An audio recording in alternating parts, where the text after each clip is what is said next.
بالله من الشيطان الرجيم بسم الله الرحمن الرحيم اے ایمان والو، جن لوگوں کو تم سے پہلے کتابیں دی گئی تھیں ان کو اور کافروں کو جنہوں نے تمہارے دین کو ہنسی اور کھیل بنا رکھا ہے دوست نہ بناؤ، اور مومن ہو تو اللہ ہی سے ڈرتے رہو۔ جو لوگ اپنا مال اللہ کی راہ میں خرچ کرتے ہیں ان کے مال کی مثال اس دانے کی سی ہے جس سے 7 بالیں اگیں اور ہر ایک بال میں 100 دانے ہوں، اور اللہ جس کے اجر کو چاہتا ہے اور زیادہ کرتا ہے، اور اللہ کشائش والا ہے، سب کچھ جاننے والا ہے۔ جو لوگ اپنا مال اللہ کے راستے میں صرف کرتے ہیں پھر اس کے بعد نہ اس خرچ کا کسی پر احسان رکھتے ہیں اور نہ کسی کو تکلیف دیتے ہیں، ان کا صلہ ان کے پروردگار کے پاس تیار ہے، اور قیامت کے روز نہ ان کو کچھ خوف ہوگا اور نہ وہ غمگین ہوں گے۔ جس خیرات کے دینے کے بعد لینے والے کو ایذا دی جائے اس سے تو نرم بات کہہ دینی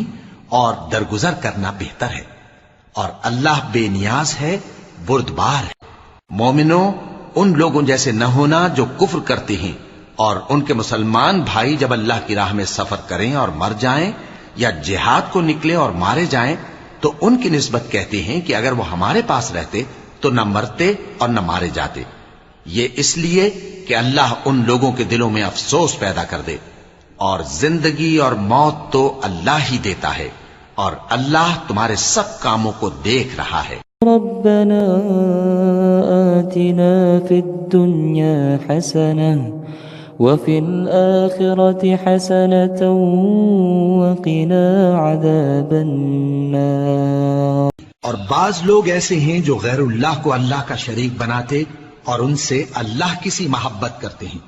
لیکن جو ایمان والے ہیں وہ تو اللہ ہی کے سب سے زیادہ دوست دار ہیں۔ اور اے کاش ظالم لوگ جو بات عذاب کے وقت دیکھیں گے اب دیکھ لیتے کہ سب طرح کی طاقت اللہ ہی کو ہے، اور یہ کہ اللہ سب عذاب کرنے والا ہے۔ جو لوگ کہتے ہیں کہ اللہ جو ہے وہی مسیح ابن مریم ہے، وہ بے شک کافر ہیں۔ ان سے کہہ دو کہ اگر اللہ عیسیٰ ابن مریم کو اور ان کی والدہ کو اور جتنے لوگ زمین میں ہیں سب کو ہلاک کرنا چاہے تو اس کے آگے کس کی پیش چل سکتی ہے؟ اور آسمان اور زمین اور جو کچھ ان دونوں کے درمیان ہے سب پر اللہ ہی کی حکومت ہے، وہ جو چاہتا ہے پیدا کرتا ہے، اور اللہ ہر چیز پر پورا قادر ہے۔ ان اللہ وملائکته یصلون علی النبی یا ایہا الذین آمنوا صلوا علیہ وسلموا تسلیما۔ مومنو، ایک دوسرے کا مال ناحق نہ کھاؤ، ہاں اگر آپس کی رضامندی سے تجارت کا لین دین ہو اور اس سے مالی فائدہ حاصل ہو جائے تو وہ جائز ہے، اور اپنے آپ کو ہلاک نہ کرو، کچھ شک نہیں کہ اللہ تم پر مہربان ہے۔ اور جو زیادتی کرتے ہوئے اور ظلم سے ایسا کرے گا تو ہم اس کو عنقریب جہنم میں داخل کریں گے، اور یہ اللہ کو آسان ہے۔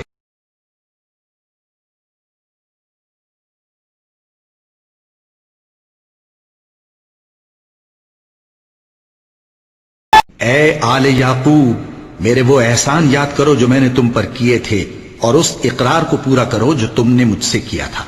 میں اس اقرار کو پورا کروں گا جو میں نے تم سے کیا تھا، اور مجھی سے ڈرتے رہو۔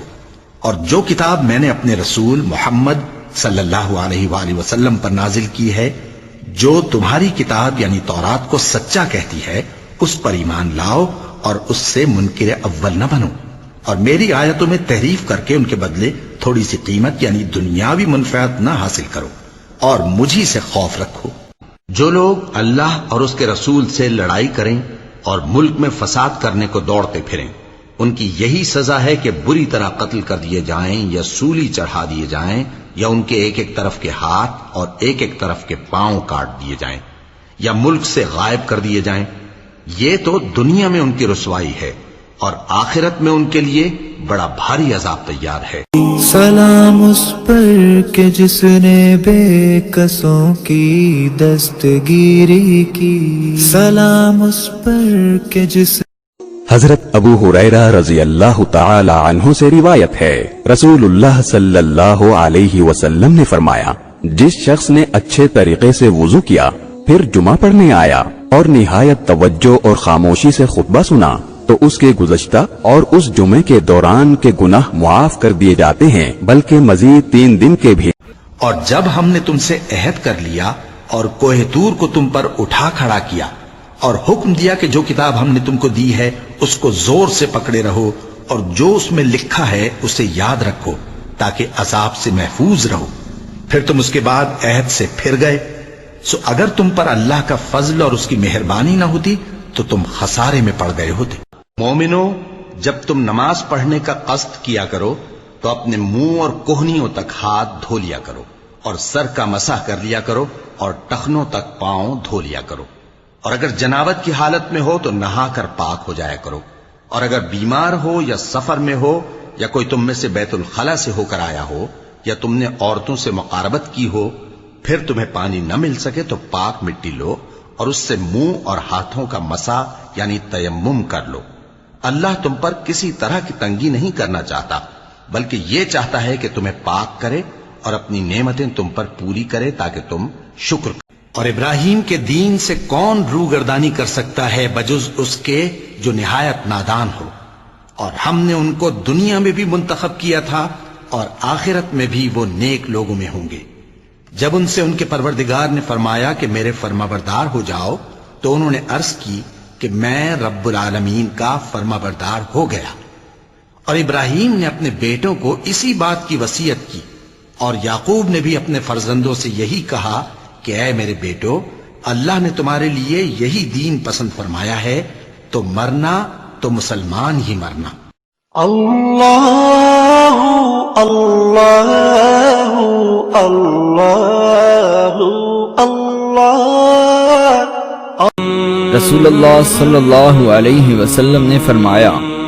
قسم ہے اس ذات کی جس کے ہاتھ میں میری جان ہے، تم میں سے کوئی بھی ایماندار نہ ہوگا جب تک میں اس کے والد اور اولاد سے بھی زیادہ اس کا محبوب نہ بن جاؤں۔ اور یہودی کہتے ہیں کہ عیسائی رستے پر نہیں، اور عیسائی کہتے ہیں کہ یہودی رستے پر نہیں، حالانکہ وہ کتاب الہی پڑھتے ہیں۔ اسی طرح بالکل انہی کسی بات وہ لوگ کہتے ہیں جو کچھ نہیں جانتے، یعنی مشرک۔ تو جس بات میں یہ لوگ اختلاف کر رہے ہیں، اللہ قیامت کے دن اس کا ان میں فیصلہ کر دے گا۔ ہاں، یوسف اور ان کے بھائیوں کے قصے میں پوچھنے والوں کے لیے بہت سی نشانیاں ہیں۔ جب انہوں نے آپس میں تذکرہ کیا کہ یوسف اور اس کا بھائی ابا کو ہم سے زیادہ پیارے ہیں، حالانکہ ہم جماعت کی جماعت ہیں، کچھ شک نہیں کہ ابا کھلی غلطی پر ہیں، یوسف کو یا تو جان سے مار ڈالو یا کسی ملک میں پھینک آؤ، پھر ابا کی توجہ صرف تمہاری طرف ہو جائے گی اور اس کے بعد تم نیک لوگوں میں ہو جاؤ گے۔ ان میں سے ایک کہنے والے نے کہا کہ یوسف کو جان سے نہ مارو، کسی اندھے کنویں میں ڈال دو کہ کوئی راہگیر اسے نکال کر کسی دوسرے ملک میں لے جائے گا۔ اگر تم کو کرنا ہی ہے تو یوں کرو، پھر جہاں سے اور لوگ واپس ہوں وہیں سے تم بھی واپس ہو، اور اللہ سے بخشش مانگو، بے شک اللہ بخشنے والا ہے، رحمت کرنے والا ہے۔ پھر جب حج کے تمام ارکان پورے کر چکو تو مینا میں اللہ کو یاد کرو جس طرح اپنے باپ دادا کو یاد کیا کرتے تھے، بلکہ اس سے بھی زیادہ۔ اور بعض لوگ ایسے ہیں جو اللہ سے التجا کرتے ہیں کہ اے پروردگار، ہم کو جو دینا ہے دنیا ہی میں دے دے، اور ایسے لوگوں کا آخرت میں کچھ حصہ نہیں۔ اور بعض ایسے ہیں کہ دعا کرتے ہیں کہ پروردگار ہم کو دنیا میں بھی نعمت عطا فرما اور آخرت میں بھی نعمت بخشیو اور دوزخ کے عذاب سے محفوظ رکھیو۔ یہی لوگ ہیں جن کے لیے ان کے کاموں کا حصہ یعنی اجر نیک تیار ہے، اور اللہ جلد حساب لینے والا ہے۔